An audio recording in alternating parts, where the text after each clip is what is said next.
और जहां चीन से जारी तनातनी को लेकर कांग्रेस लगातार मोदी सरकार पर हमले कर रही है, वहीं बीएसपी प्रमुख मायावती ने कहा है कि चीन के मुद्दे पर उनकी पार्टी बीजेपी के साथ है। उन्होंने कहा कि बीजेपी सरकार देश हित में जो भी फैसला करेगी, हम उनके साथ हैं। मायावती ने यह भी कहा कि अगर कांग्रेस ये कहे कि बीएसपी इस मुद्दे पर उसका साथ दे, तो यह संभव ही नहीं है।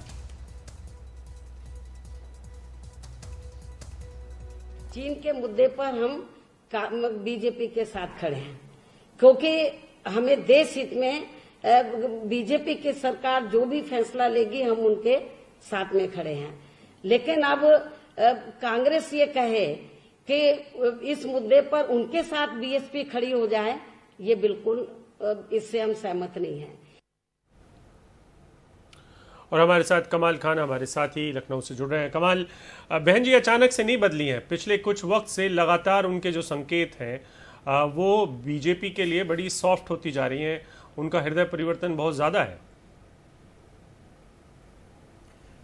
हाँ, पिछले दिनों जो लोग उनके ट्विटर को बहुत बारीकी से अध्ययन करते हैं, वो कहते हैं कि बहुत ज्यादा नरमी से वो अपनी बात कहती हैं। ऐसा लगता नहीं कि वो कोई विपक्ष की नेता है या किसी बेरोजगारी पे, लॉ एंड ऑर्डर पे, यहाँ तक कि जो प्रवासी लोगों की परेशानियां थी, जो लाखों लोग पैदल चल के चले आ रहे थे हजारों किलोमीटर दूर, तो उन्होंने एक ट्वीट किया था जिसमें लिखा कि आज पूरे देश में कोरोना लॉकडाउन के कारण करोड़ों प्रवासी श्रमिकों की जो दुर्दशा दिख रही है, उसकी असली कसूरवार कांग्रेस है।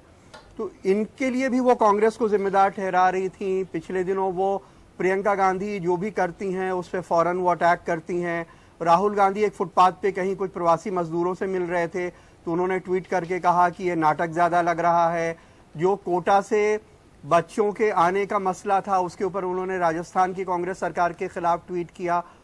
तो कांग्रेसी पिछले दिनों हुआ क्या, पीएल पुनिया ने एक बयान दिया कि वो बीजेपी की अघोषित प्रवक्ता बन गई हैं।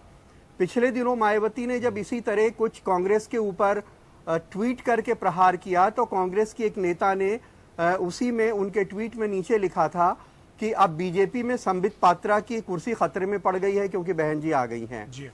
तो कांग्रेस के लोग ऐसी बातें कर रहे हैं कि वो बहुत ज्यादा नर्म हैं और ऐसा लगता है कि वो बीजेपी के साथ जाना चाहती हैं।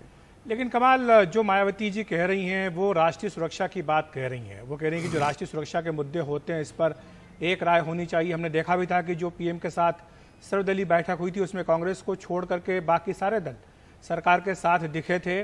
और जो बात आज मायावती जी ने कही है, वही बात शरद पवार जी ने एनसीपी के जो अध्यक्ष उन्होंने भी कही थी। तो क्या कांग्रेस उनके बारे में भी यही कहेगी कि वो भी बीजेपी के प्रवक्ता हैं? नहीं, बात सिर्फ राष्ट्रीय सुरक्षा की नहीं है ना, आप उसका पूरी पृष्ठभूमि देखिए।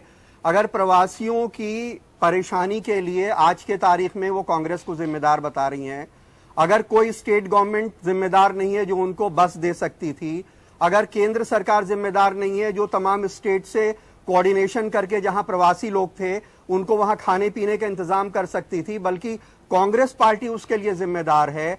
इस तरह के बहुत सारे वो ट्वीट कांग्रेस के बारे में लेके करती हैं, जिसके कारण लोग ये कहते हैं कि सत्ता में कांग्रेस नहीं, सत्ता में बीजेपी की सरकार है। और अगर हर काम के लिए वो कांग्रेस जो सत्ता में नहीं है उसको दोषी ठहराएंगे, तो लोगों को लगता है कि वो बीजेपी के साथ शायद जाना चाहती है, इसलिए वो ये कह रहे हैं।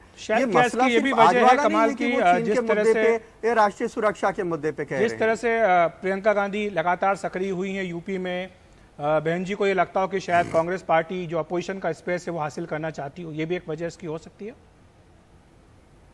हाँ, बिल्कुल उसकी वजह यही है, क्योंकि उन्हें लगता है कि जो कांग्रेस पहले पिछड़ों और दलितों की पार्टी हुआ करती थी, बहुत सारे अपर कास्ट के लोग उसको वोट देते थे, मुस्लिम वोट देते थे, उस तरह के लोगों की एक पार्टी हुआ करती थी। जब उसका वोट बिखरा तो जिन्हें सोशल जस्टिस की पार्टीज कहते हैं, उन्होंने अपना अपना हिस्सा उनमें से कांग्रेस में से काटा। कांग्रेस कमजोर होती है तो वो पार्टियां मजबूत होती हैं, चाहे समाजवादी पार्टी हो चाहे बीएसपी हो।